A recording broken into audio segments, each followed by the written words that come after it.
Hi learners, welcome to Pathway classes. This side Priyanka. So we are going to start with this part 4 on MCQ questions on labor welfare. So let's start with the question, and we have completed part 3 till part 3, and if you have not seen my previous videos you can go and watch it easily because I have prepared a playlist for you guys, right? So let's start with the 46 question and ये मैंने homework में दिया था आपको कल वाली class में. So who is the current director general of ILO? So the correct answer is guy raider. ठीक है. 47th क्वेश्चन है max weber develop the theory of. Max weber ने कौन सी थ्योरी को डेवलप किया है? ऑटोक्रेटिक, डेमोक्रेटिक, ब्यूरोक्रेटिक या फिर free style? So the correct answer is bureaucratic. So max weber ने 2 पॉइंट्स को इंपॉर्टेंस दी थी. सबसे पहला होना चाहिए क्लियर ऑर्गेनाइजेशन हिरार्की.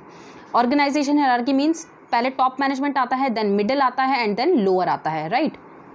सो उसी के अकॉर्डिंग जो भी डिसीजंस होंगे वो टॉप मैनेजमेंट के होंगे एंड देन मिडिल की बारी आएगी एंड देन लोअर का होता है. सो उसी तरह से उन्होंने क्लैरिटी दी थी. जो भी ऑर्गेनाइजेशन हिरार्की है उसमें क्लैरिटी होनी चाहिए एंड जो भी रूल्स हैं डिसीजन मेकिंग के वो भी एकदम क्लियर होने चाहिए according to the Max Weber. ठीक है. Theory of bureaucratic management. So 48th question है which of the following benefits have not been provided under the ESI Act 1948? So कौन सा जो benefit है वो given नहीं है under ESI Act? So first one is sickness benefit, unemployment, children and disablement benefit. So the correct answer is children allowances. Children allowances इसमें नहीं होता है ESI एक्ट में. सो बाकी सारे होते हैं. सिकनेस भी होता है, अनएम्प्लॉयमेंट भी होता है एंड डिसेबलमेंट भी होता है. 48th क्वेश्चन है the minimum subscription rate of the members of the trade union of rural workers shall not less then.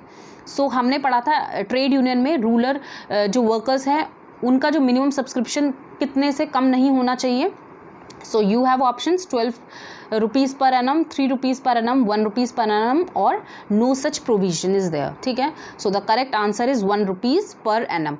So ruler के लिए 1 rupees होता है. अनऑर्गेनाइज्ड की बात करें तो कितना होता है? अनऑर्गेनाइज्ड में रुपीज़ 3 रुपीज़ पर एनम होता है एंड अदर केसेस में देखें तो हमारा 12 रुपीज़ होता है. ठीक है.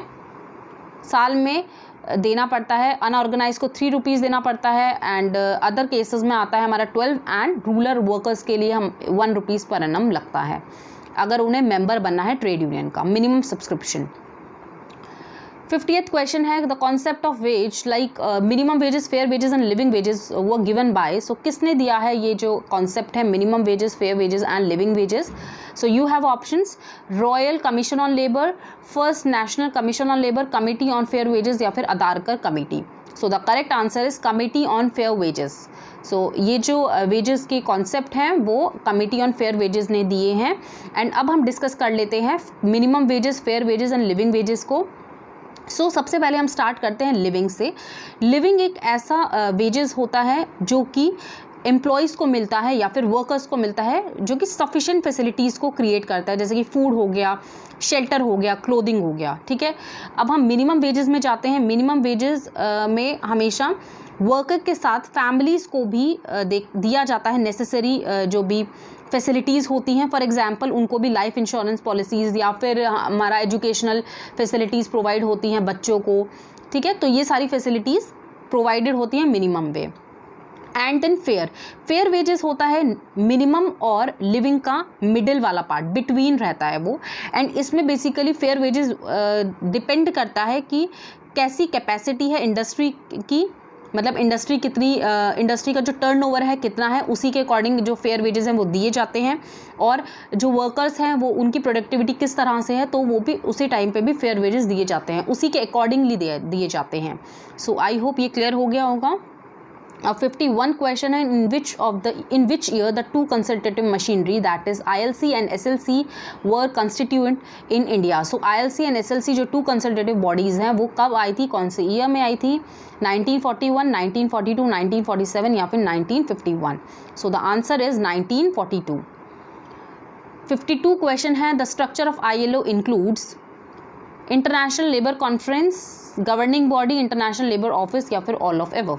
So the correct answer is all of above. ILO का हमने एक सेशन किया था तो उसमें मैंने आपको बताया था कि स्ट्रक्चर्स में तीनों होते हैं. इंटरनेशनल लेबर कॉन्फ्रेंस भी होता है, गवर्निंग भी होता है and then international labour office भी है. 53rd क्वेश्चन है, which of the following is not the machinery of settlement of industrial dispute under the industrial dispute act 1947. So यहाँ पे हमने ID एक्ट में पढ़ा था सेटलमेंट बॉडीज़ का जो भी होते हैं, क्या क्या होते हैं, एंड प्रिवेंटिव बॉडीज़ को हमने देखा था. तो हमारा सेटलमेंट में पूछा गया है इसके बारे में, एंड इसमें बोला कि कौन सा नहीं है, मतलब सेटलमेंट बॉडी कौन सा नहीं है इसमें से. So you have options, conciliation officer, board of conciliation, collective bargaining या फिर labour court. So the correct answer is collective bargaining. So हमने पढ़ा था वहाँ पे प्रिवेंटिव जो मशीनरीज हैं उसमें WPM आता है, ग्रीवेंसेस आते हैं, कलेक्टिव बार्गेनिंग आता है, कोड ऑफ डिसिप्लिन आता है, स्टैंडिंग ऑर्डर्स आते हैं. तो ये सारी चीज़ें हमने पढ़ी थी प्रिवेंटिव में. एक बार आप चेकआउट भी कर सकते हो अगर आपने ये जो वीडियो है मेरी नहीं देखी है, तो you can go and check out my playlist. So everything is there in playlist, right. And settlement bodies जो होती हैं उसमें आता है सबसे पहले कंसाइलेशन. कंसाइलेशन में हमारा कंसाइलेशन ऑफिसर आ जाते हैं, and then board of conciliation आता है, राइट. नेक्स्ट होता है court of inquiry, court of inquiry, then उसके बाद voluntary arbitration, and then last में आता है एडजुडिकेशन. एडजुडिकेशन में हमने पढ़ा था लेबर ट्रिब्यूनल होता है, इंडस्ट्रियल एंड नेशनल ट्रिब्यूनल. ठीक है. सो आई होप ये मैं आपको क्लियर इसलिए करा रही हूँ सो दैट आपका रिवीजन भी होता रहे side by side. 54th question है, under which of the plan if the worker reaches the standards he will be paid time wages plus bonus at fixed percentage 20% of the normal time wages. So you have plans. ये हमारा incentive plans का question है. सबसे पहला है जेन task bonus plan, Merrick plan, Halsey plan and Rowan plan. So यहाँ पे हमने जो इंसेंटिव प्लान्स है उसमें हमें पता है कि इंडिविजुअल होता है एंड एक ग्रुप होता है. तो इंडिविजुअल में आ जाते हैं हमारे टाइम बेसिस पे, टाइम बेस्ड आता है, एंड देन आउटपुट बेस्ड आता है ना, आउटपुट बेस्ड आता है. टाइम में आ जाता है हमारा हालसे, हालसे को हम बोलते हैं, रोवन आते हैं, और इमर्जन आता है, इमर्जन प्लान है. एंड आउटपुट के बारे में अगर हम देखें तो टेलर वाला आ जाता है ना, टेलर आ जाता है, मेरिक आ जाता है, एंड जेंट आ जाता है. ठीक है. यहाँ पे स्पेस थोड़ा कम है तो इसीलिए मैं जस्ट आपको बता रही हूँ. ठीक है. तो यहाँ पे ये सारे आ गए आउटपुट में, एंड देन ग्रुप में आ जाता है प्रिस्टमैन एंड स्केलनॉन. ठीक है. तो अभी इन्होंने पूछा है कि 20% जो फिक्स्ड बोनस है वो कौन से प्लान में बताया गया है. So the correct answer is Gantt and bonus plan. So इसमें क्या होता है, अगर एक वर्कर है वो फेल कर जाता है, मतलब एक टास्क को स्टैंडर्ड टाइम में, तो उसको मिनिमम वेजेस ही मिलेंगे जो कि उसके होते हैं, उसमें बोनस उसको नहीं मिलेगा. एंड अगर वो स्टैंडर्ड्स को फुलफ़िल कर लेता है, अटेन कर लेता है आउटपुट को, तो उसको जो 20% बोनस है वो मिलेगा, वेजेस के साथ उसको 20% बोनस मिलेगा. आई होप ये क्लियर है.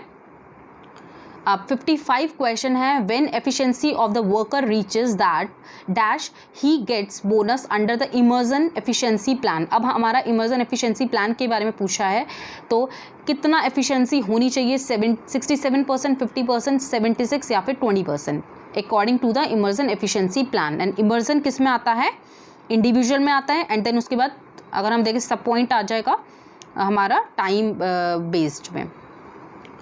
तो इसके अंदर अगर हम देखें एफिशिएंसी हमारी कितनी होनी चाहिए, 67%.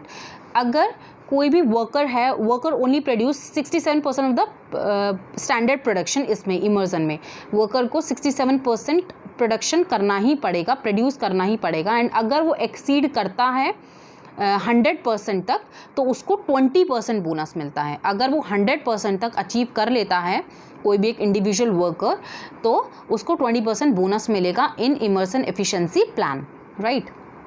अब नेक्स्ट है 56 question, who has given the hierarchy of needs theory. Hierarchy of need theory किसने दिया है, मैस्लो ने. ठीक है, ये तो इजी है. 57th क्वेश्चन है, two factor theory is also given by age. Two factor theory पहले तो बताओ आप किसने दिया है, एंड देन ये किसके लिए है, लाइक थ्योरी X1Y है, या फिर मोटिवेशनल हाइजीन थ्योरी है, नेगेटिव पॉजिटिव है, या फिर all of above. So the answer is B. And two theory model जो दिया हुआ है, थ्योरी फैक्टर थ्योरी दी हुई है वो हमारी हर्ट्ज़बर्ग ने दी है, एंड इसमें मोटिवेशनल एंड हाइजीन थ्योरी को इम्पॉर्टेंस दी गई है. 58th क्वेश्चन है, who proposed ERG theory. ERG theory किसने दी है?